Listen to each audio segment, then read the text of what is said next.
در جنوب شرقی ترین نقطه ایران، جایی نزدیک مرز پاکستان، پدیده عجیب و نادر منتظر تماشاچی است. مکانی که نه آتش فشان داره نه گل، اما زمین از درون خودش حباب‌هایی از گل میزنه بیرون. اون چیزی که این مکانو خاص‌تر کرده تعامل گردشگرا با گلفشانه. بعضیا رو دهانه گلفشان کبریت میزنن تا نشون بدن چقدر گاز متان تو هواست و ناگهان گاز متان آتیش میگیره. اگه از این سبک ویدیوها دوست داری، این ویدیو رو لایک کن، کانال رو سابسکرایب کن تا بریم ادامه ویدیو رو با هم ببینیم.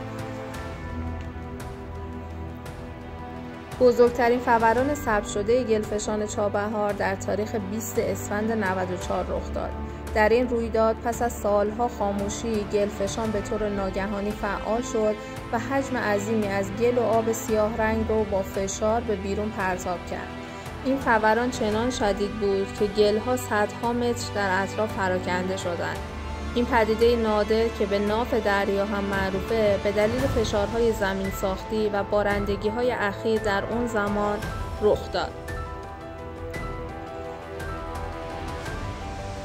گلفشان‌ها در واقع منافذی در پوسته زمینن که ازشون گل همراه با گاز متان و گاهی آب خارج میشه.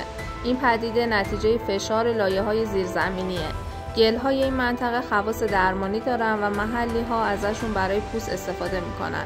جالبه بدونید ایران فقط 3 نقطه گلفشان داره که مهمترینش همینجاست، در بندر تنگ در نزدیکی چابهار. اگه قصد سفر داری، بهترین زمان بازدید اواخر بهاره، یعنی فصل مونسون هنوز نرسیده و هوا هم زیاد گرم نیست. در زمان بارندگی شدید ممکنه مسیر دسترسی گلی یا بسته باشه، پس برنامه‌ریزی لازمه.